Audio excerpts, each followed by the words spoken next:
And you're saying that the midlife crisis happens because there are all these expectations that you put on yourself, and it may not necessarily be where you are in life. Do you think that's the reason why it happens? Like, you get to talk to more men having midlife crises probably than the majority of anyone else out there. What's the common thread? So I think there's three avatars. And this is a pretty interesting space. One, I think it affects guys at different ages and stages. And I'll note the three avatars. One, younger men right now that are in their 30s, maybe approaching 40, are much more proactive about wanting to see what's around the bend, wanting to avoid it, which I think is amazing. They're much more open, willing to talk, get vulnerable, get transparent, ask for some help.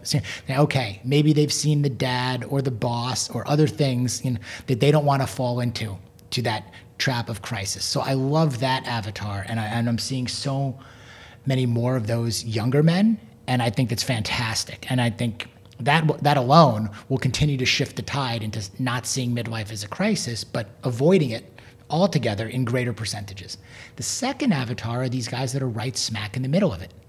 Now that could be 40s, could be 50s, it could be wherever you are age-wise, but how you're feeling. That you are starting to feel like your better days are behind you. It's the best I'm gonna look, the best I'm gonna feel, the best I'm gonna do, and it ain't that great. And that's a tough spot to be, and a lot of those guys are pretty set in their ways. They've been doing things the same way for a very long time, and they are a little bit more resistant to change. Ask for help, get out there, and do that. That's a bit of a tougher spot. And then the third avatar are these guys that are older, a little bit older, or they've come out of it. They've come out the other side, and they're like, now what?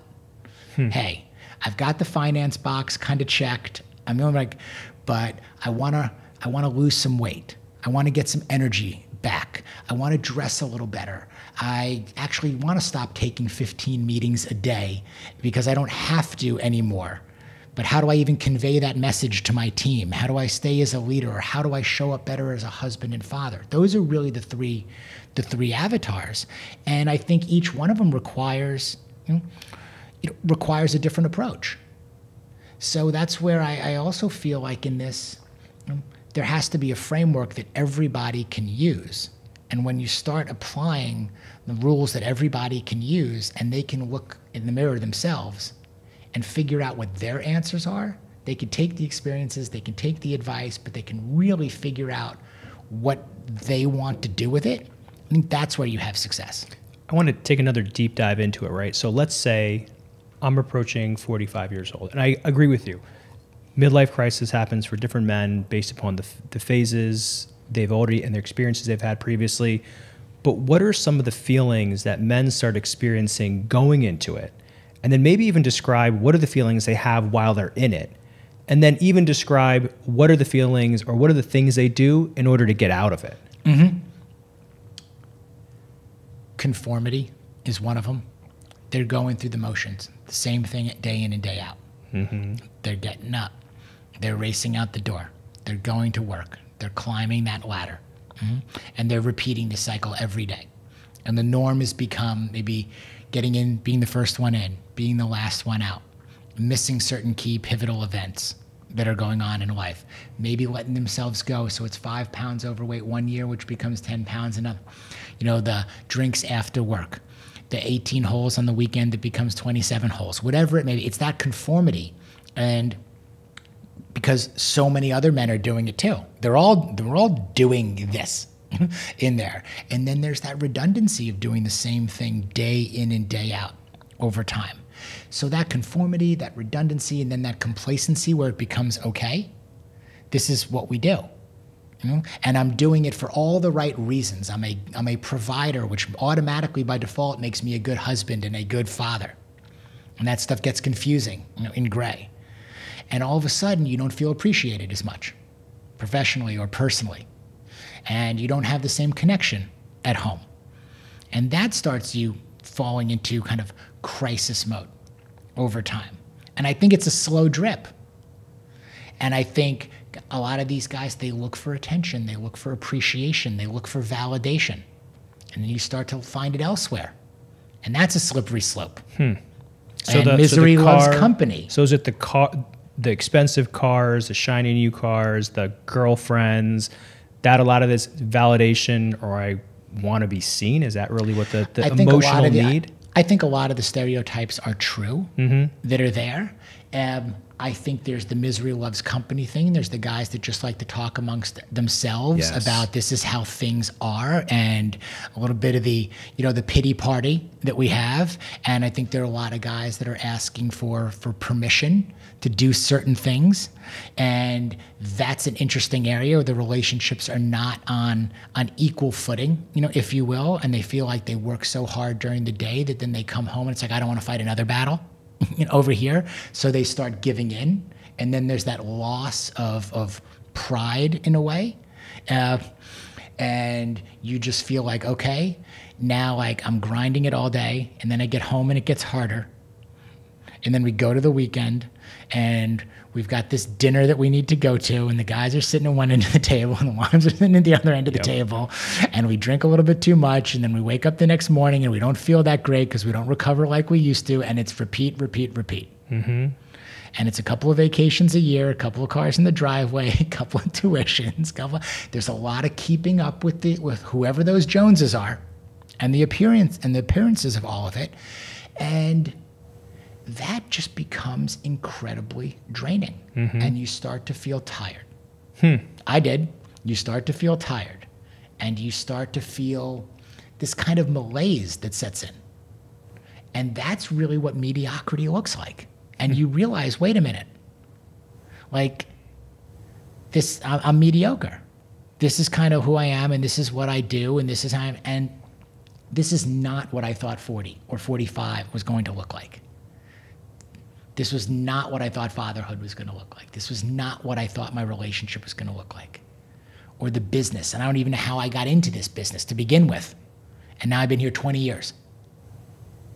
There's a lot of that. Or again, I made it. I'm at the top of the proverbial mountain. It was fun. And who are my friends?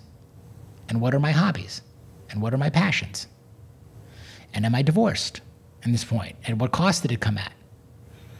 Am I still married? Am I happily married? All of these, they're all in the bucket, man. We could keep going on, but it's real life. And we're all faced with all of these things, and they're very personal and they're very individual. What do you think is, so let's say I've started feeling these things. I'm having anxiety about it. I start doing things to gain additional validation. I mean, the reality is, you can either do those things and change your life completely, or you can take on some other habits and change your life for the positive. Or you can stay the path and you kind of just get quieter, I guess, as time goes on, and that voice inside your head maybe dies down. How do guys actually get through middle age? This is where it gets fun. Like really, it's simple, it's hard, but it's fun, because now you're getting into the how. Like we get the why. Get why you want to be happy. Get why you want to be a better husband. Get why you want to be in shape. Get the why. There's plenty of why out there. Like this is really where we get down to the brass tacks, which is in the how that you're talking about. And the how is, again, you got to really ask yourself that question.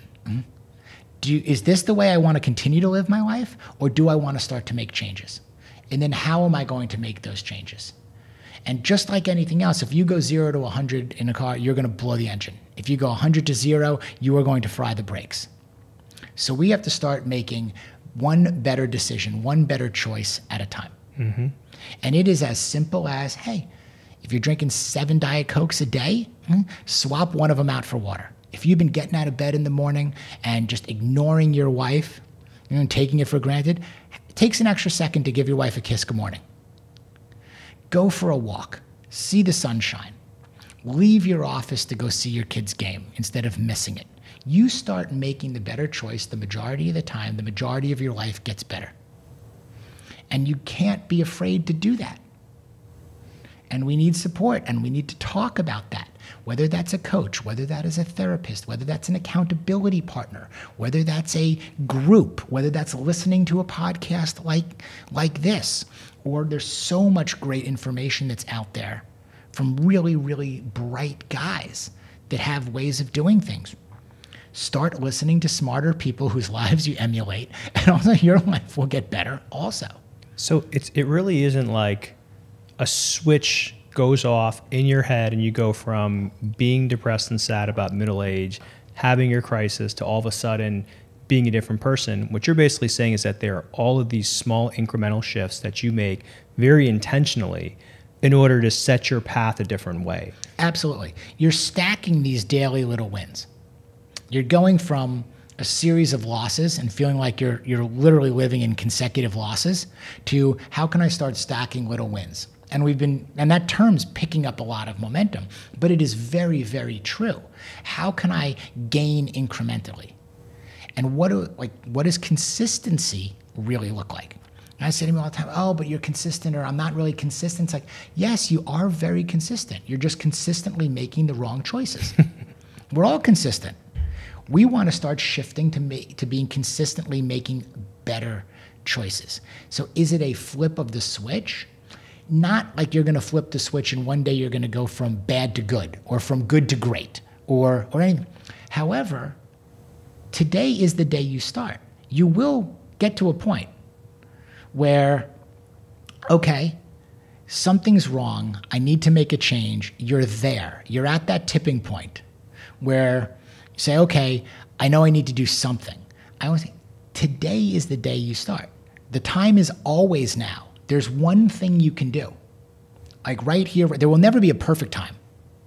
There will never be I have to wait for that guy or that coach or this has to happen. And you've seen it. You're an entrepreneur. There's no perfect time to start a business. There's no perfect time to raise money. There's no perfect time to do anything. There's always a reason not to do it. All I would offer is today is the day you start. Yep. And if you ask yourself, should I do this, or not do this? Better one or better two? The choice is to do it. Put down the Diet Coke. Go for the walk. Kiss your wife. Go to your kid's game. That one thing per day will add up huge over time. It's compound interest.